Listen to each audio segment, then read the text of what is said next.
आज का थंबनेल देख के मेरा चौंकना मत, क्योंकि जो गोलजू देवता होते हैं वो न्याय के देवता होते हैं। जहाँ वो पहुँच जाते हैं फिर वो अपना न्याय ज़रूर चलाते हैं। उनको न्याय का देवता इसलिए बोला जाता है कि आज के वीडियो में जहाँ 9 लाख कतरू खेलते थे, तो खेलते हुए कतरूओं के वहाँ सारे के सारे कतरूओं को गोलजू देवता ने कैसे दबाया और फिर अपना न्याय विधान कैसे चलाया वहाँ पर। क्योंकि मैं हमेशा अपने वीडियो में कहता हूँ, जहाँ नारी का अपमान होगा सर्वस्व, तो उस घर में चाहे कोई कितना बड़ा देवता खेल रहा होगा, वो सब देवता उनके साथ छोड़ देते हैं। नारी सर्वत्र पूजम, नारी को सबसे पहले पूजना पड़ता है, तब जाके घर की नारी खुश होगी तो आपके देवी देवता जितने भी होंगे सब आपके साथ होंगे। आप और मैं अपने अभाव और इंसान के अभाव में नारी का अपमान कर देते हैं, तो फिर क्या होता है, हमारे देवताओं को पीछे हटना पड़ जाता है। इसका सीधा साधा परिणाम दोस्तों महाभारत में आप देख सकते हो, रामायण में आप देख सकते हो कि नारी का अपमान कितना बड़ा भारी पड़ जाता है। तो दोस्तों हमेशा की तरह मेरे वीडियो में आगे बढ़ने से पहले मेरे चैनल का इंट्रो।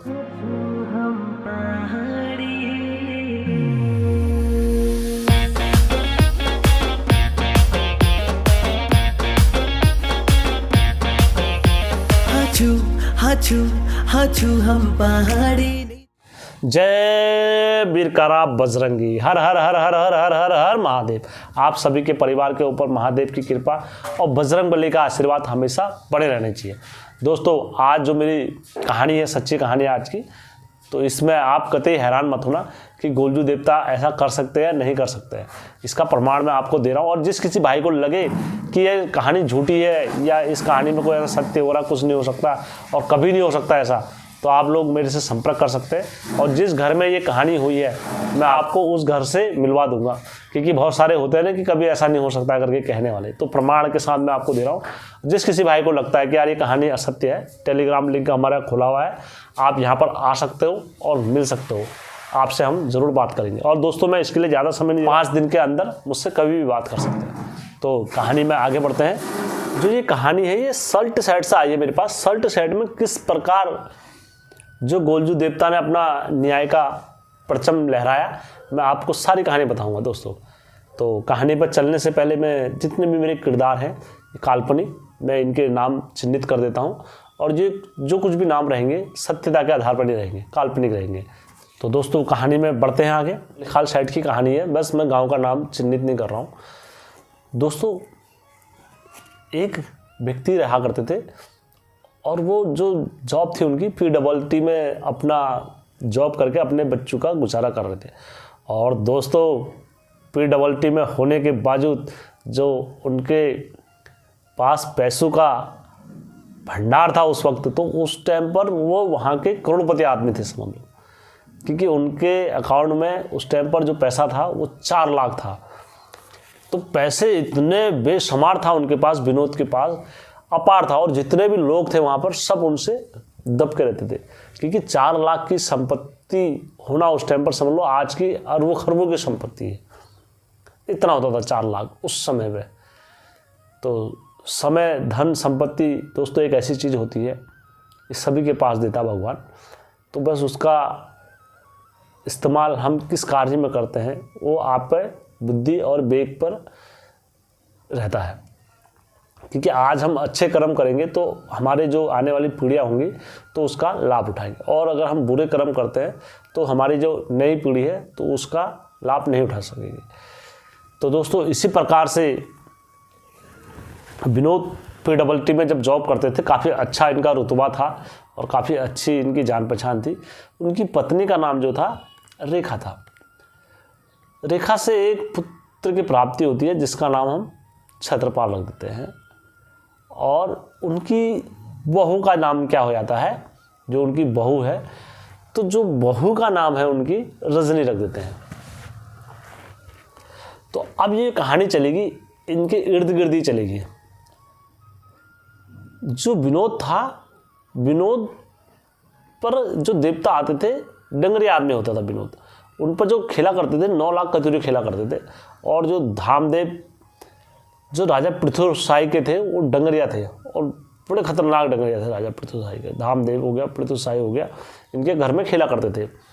और ये चीज़ों को आते हुए देख लेते थे और वहीं रास्ते में रोक लेते थे समझ लो, इतने खतरनाक धामी थे। और उनकी कृपा से इनका कार्य भी अच्छा चल रहा था, सब कुछ बढ़िया बढ़िया चल रहा था, वाह वाही चल रही थी। तो ये इनने अपने छत्रपाल का विवाह करने का सोचा। इन्होंने कहा यार हम छत्रपाल का विवाह करते हैं, कैसे करेंगे, क्या करेंगे। तो इन्हें अपना प्लान बनाया। इन्होंने कहा मैं अपने बेटे की शादी बड़े धूमधाम से करूँगा, और इतने धूमधाम से करूँगा कि पूरा गांव क्या सब देखते रहेंगे। हर किसी के मन में यही अभिलाषा होती है कि मैं अपने पुत्र का जो विवाह करूँगा वो काफ़ी धूमधाम से करूँगा। तो इनके पिताजी ने अपने पुत्र के लिए लड़की देखी, और जिसका नाम रजनी था। तो दोनों को एक दूसरे को दिखाया, तो काफ़ी पसंद करा दोनों ने। देखते देखते विवाह करा, और विवाह में दोस्तों बड़ा ही शान शौकत से, और उस टाइम पर जो बारात जाती थी, मतलब हाथी तक करे अपनी शादी में, अपने पुत्र की शादी में हाथी घोड़े, और ये करने के बाद बारात शान से लेके और नाच करते हुए और अपनी पगड़ी हगड़ी पहनी ने और चले गए वहाँ बारात लेके, बारात करके न्योत करके लेके आए। तो जब विवाह हो रहा था तो रजनी की माँ ने और रजनी के पिताजी ने अपनी पुत्री से एक ही बात से कही, बेटा सब चीज़ तेरे घर में सब कुछ सही है, हम बेटा तुझसे रिक्वेस्ट कर रहे हैं कभी भी तू बात जब भी कोई डालेगी तो गोयल के उसमें मत डालना, कि कभी गोयल को मत पुकारिए, कभी ये मत कहना कि अपने घर में जाके कभी ये भी मत कह देना कि आज मेरा कोई नहीं रहा। इतना वर्ड मत करना बस, क्योंकि इतना वर्ड कहने पे ही हमारे गोलू आ जाते हैं, और फिर वो रक्षा करने के लिए तुम्हारी रक्षा करेंगे, जो भी होगा सब बताएंगे, और जुर्म कितना हुआ है, कितना अन्याय हुआ है, ये सब देखेंगे। तो उनकी लड़की कहती है ठीक है मम्मी। तो इतना उनने कह के अपनी बेटी को करा दिया, भेज दिया, विदा कर दिया। अब जो घर में रजनी आई, रजनी आने के बाद शादी करी, शादी करने के बाद दोस्तों हमारी जो पहाड़ की लड़की रहती है उसका जीवन विवाह के बाद बड़ा ही कठिनमय हो जाता है, और ज़्यादा कठिन हो जाता है, क्योंकि घर के काम वगैरह सब चीज़ में इतना मगन रहती थी रजनी। और जो उनकी सास थी रेखा, उनको तब भी धोनी होती थी, उनकी आंखें होती थी और लाल ही रहती थी शाम को, क्योंकि आज अगर हम जहाँ काम करते हैं ना बॉस के और मालिक के बीच में जो अंतर होता है, तो वैसी सास और बहू के बीच में अंतर हुआ। क्योंकि बहू हमेशा क्या होती है, जो सास होती है वो अपने बहू को एक वर्कर की तरह ट्रीट करती है, बहू की बेटी की तरह नहीं करती थी, पहले एक वर्कर की तरह ट्रीट करती थी कि यार तू ऐसा करती है, ये करती है, वो सुलाना, मतलब बहुत तरीके के प्रेरणाएँ देती थी। एक दिन क्या हुआ, कुछ घास काटने की बारी वगैरह थी ऐसी, तो उसकी सास ने देखा कि यार रजनी ये अभी तक घास काटने नहीं गई, ये नहीं गई। तो ने रजनी को बुलाया, सुबह गाली वगैरह दी। रजनी ने कहा मम्मी मैं जा रही हूँ। तो शाम को मतलब 5-10 मिनट लेट हो गए, तो शाम को घुरघुरी चढ़ी रखी थी सास को कि यार इन्हें ऐसा ऐसा करा। तो सास ने क्या करा, शाम को रजनी जब आई घर में, रेखा ने क्या करा, रजनी के पकड़े बाल और ले कुटाई रजनी की खूब मारती थी सास पहले।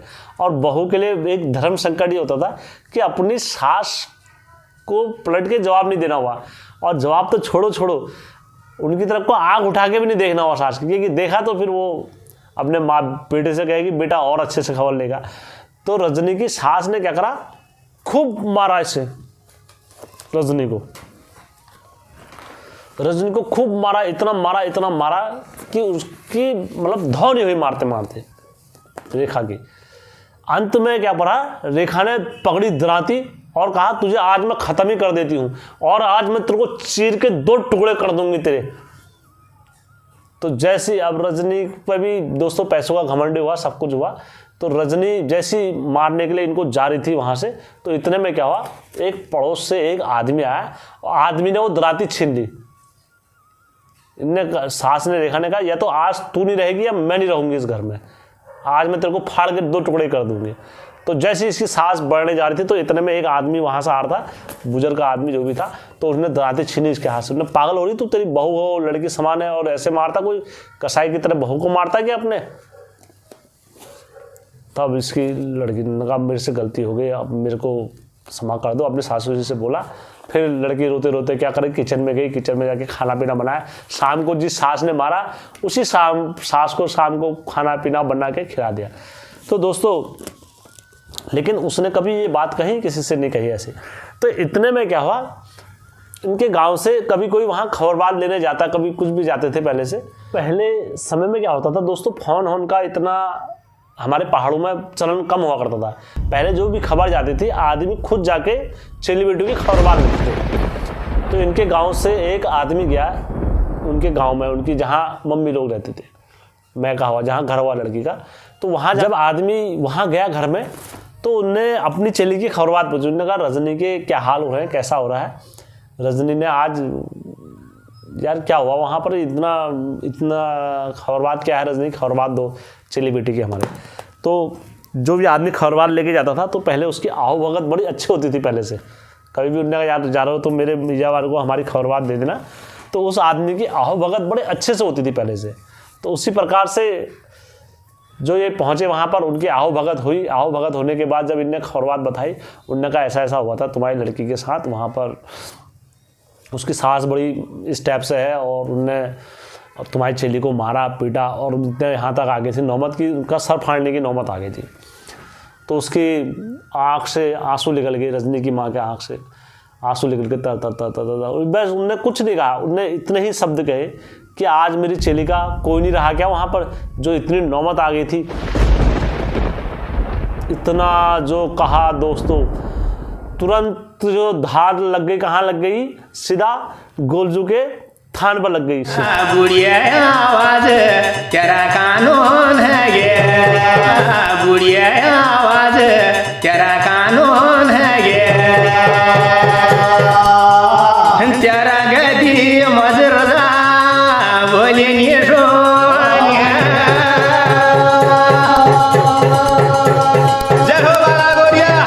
कोई नहीं रहा कि आज वहां ये नौबत आ गई कि मेरी लड़की को जान से मारने चले गए थे उस घर में, मैंने जान से मारने को भी यार की थी अपनी चली। तो इतना कहने उन्होंने कहा आज सब हरा गए हमारे लिए कि मेरी लड़की की नौबत ये आ गई करके। तो दोस्तों इतना कहने में वो धात कहाँ पहुंच गई, सीधा गोयल के पास पहुंच गई। और गोयल के पास जो पहुंची धात पकड़ा अपना दोस्तों, जैसी गोलजू के पास जब इतनी बात जो पहुंची वहां पर, उन्होंने पकड़ी अपनी घोड़ी और बादी पकड़ी दो धारी तरवाल।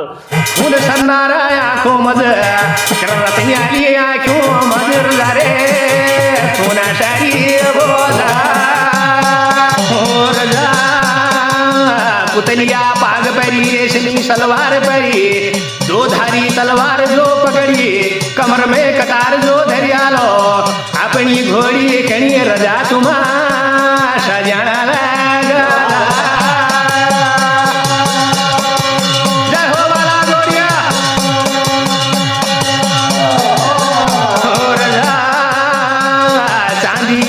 जो धरी सुंदरी दीन जो धरी हालिए राता भोजी मधुरदा तुम हो सवारा है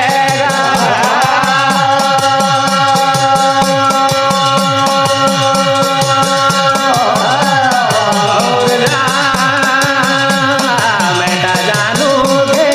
और पकड़ के कहाँ पहुंच गए, सीधा इनके गांव में पहुंच गए। इनका लड़की की सास रोई थी, उनके घर के देवते नहीं पहुंचे, जो लड़की का जो माँ थी, माँ के मैच के देवते कहाँ पहुँच गए, उसकी रक्षा करने के लिए पहुँच गए। दोस्तों जो उनका मैच था पीपना गांव से कौन पखड़ी और केवड़ा, ये रास्ते होते हुए पड़ेड़ी होते हुए और तला थल में पहुँच गए गोलजू देवता। दोस्तों जब वहाँ पहुँचे गोलजू देवता उसी दिन शाम को पहुँच गए, सुबह बोला और शाम को गोयल कहाँ पहुँच गया, अपनी टीकरी के वहाँ पहुँच गया। जो वहाँ पहुँचे गोलू देवता, पहुँचने के बाद जब देखा तो जो उनके घर में एक भैंस थी, बोला जाता है जब भी कुछ भी ऐसा चलन वगैरह कुछ भी अगर होता है तो सबसे पहले गाय भैंसों से होता है। चलो तो इनकी एक भैंस थी, 1800 की भैंस थी। तो 1800 की भैंस उसी दिन शाम को जब गोलजू देवता पहुँचे तो 1800 की भैंस जो थी चढ़क के मर गई। जब भैंस मरी, खड़े खड़े भैंस मरी, तो जो धामदेव के और पृथ्वीराज प्रीतम देव के जो डंगरिया थे वो नाच गए। और नाच गए, नाचने के बाद उन्होंने कहा इस पर भैंस पर क्या हुआ, छल छुल आ गया कहीं से और ये छल ने मार दिया भैंस को। हट हट हट हट करी उनने और उसे भगा, उन्होंने कहा मैंने भगा दिया अब छल को। भगाने के बाद वो हो गया। तो उसके बाद क्या हुआ दोस्तों, 9 लाख कतरू की बात हुई। तो ये रात में गर्मी के टाइम पे बाहर से सो जाते थे कभी कभार, तो ये बाहर से सोए। तो रात ही में इनकी जो खाट थी उठा के वो क्या कर दी, बाहर फेंक दी।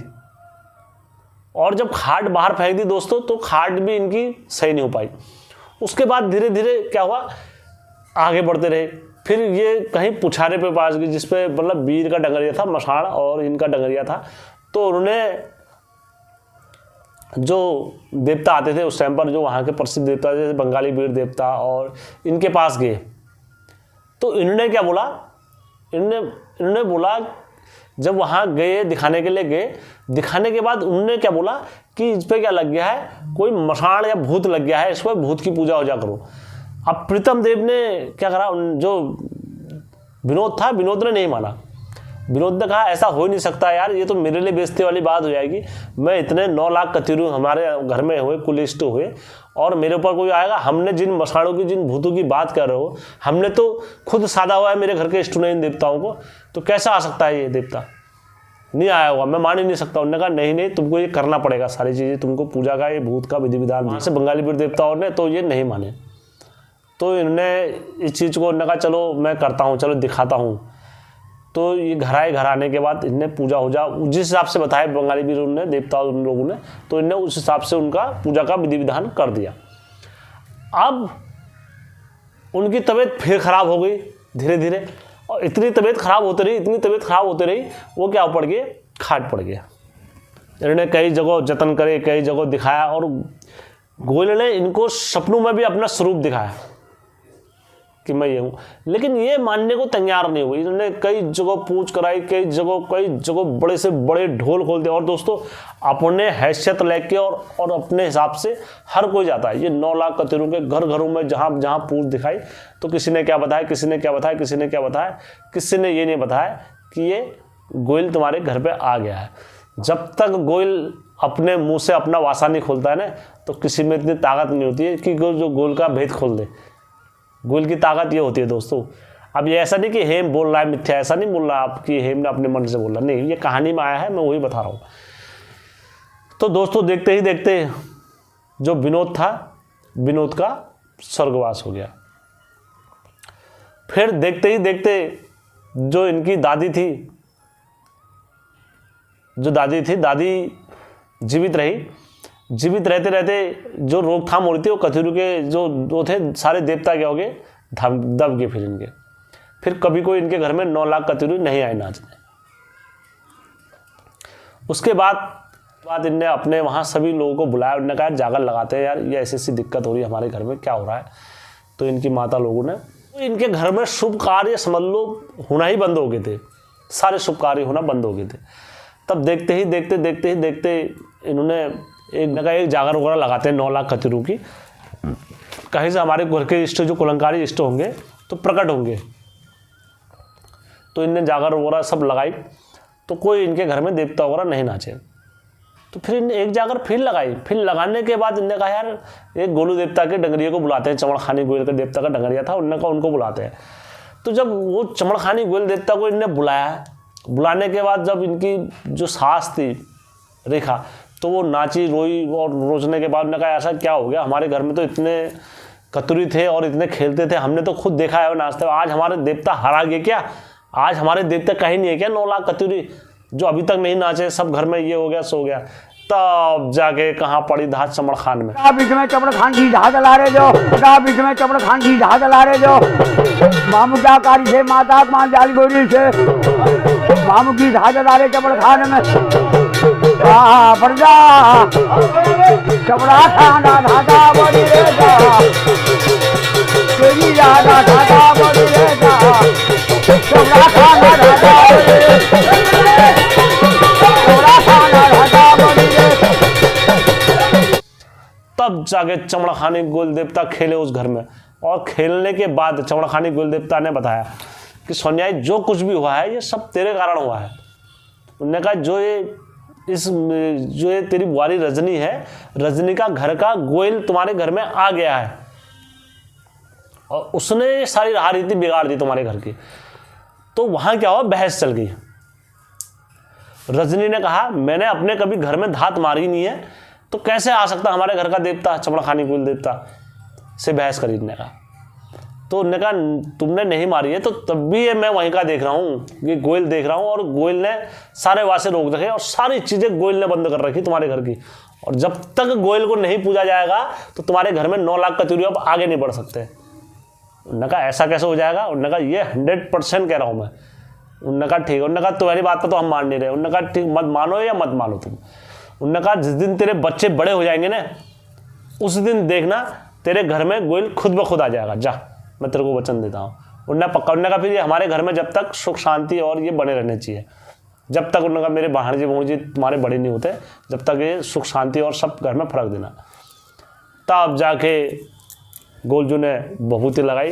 बभूति लगाने के बाद सब राह रीति चली। राह रीति चलने के बाद कुछ समय बाद जब देखा इनके भाणज भूणजी बड़े हो गए, तब बड़े होने के बाद जो इनका पुत्र था उनका नाम हम मनोज रख देते। तो मनोज में देवते प्रकट हुए आना, और प्रकट हुए आना उनकी तबीयत खराब होने लग गई। तो जागर में वो पहले से सारी चीज़ें समझने लग गए थे। जैसे जैसे समय बीतता रहा वो आगे को बढ़ते रहे, आगे को बढ़ते रहे। वहाँ जागर लगी इनके घर में। तो जागर लगने के बाद तब मनोज पर खेले मीनार थान गोलू देवता खेले। जब मीनार थान गोलू देवता खेले, वहाँ पर खेलने के बाद मीनार थान गोलू देवता तब बोले, उन्होंने कहा तू अपने सोनिया यहाँ जागर मत लगा मेरे नाम से, तो अपने मैत में लगा जागर, और यहाँ पर मैं सबको ठीक कर देता हूँ, और मेरे को खुशी की धौंस अपने घर में देना। तब उन्होंने कहा ठीक है मैं वहाँ दूंगी तुम्हें। उन्होंने कहा पहले हमारे घर के देवते खोलो। तब उनने उनके घर के जितने थे 9 लाख कतूर को सबको खोला।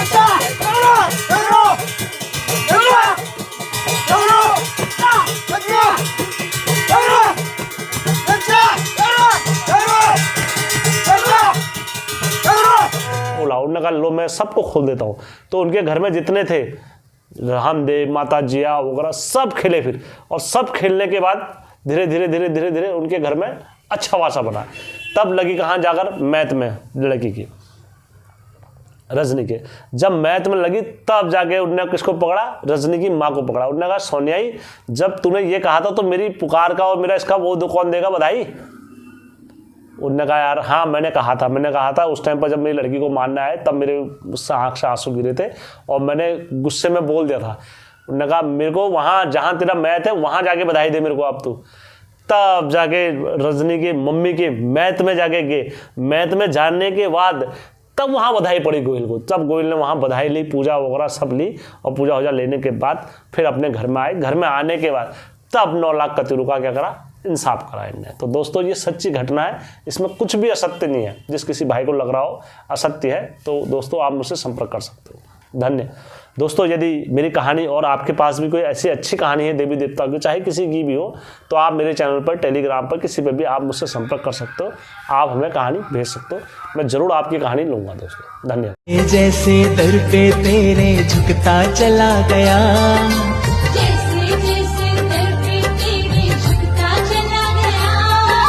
वैसे वैसे मैं तो ऊंचा उठता चला गया।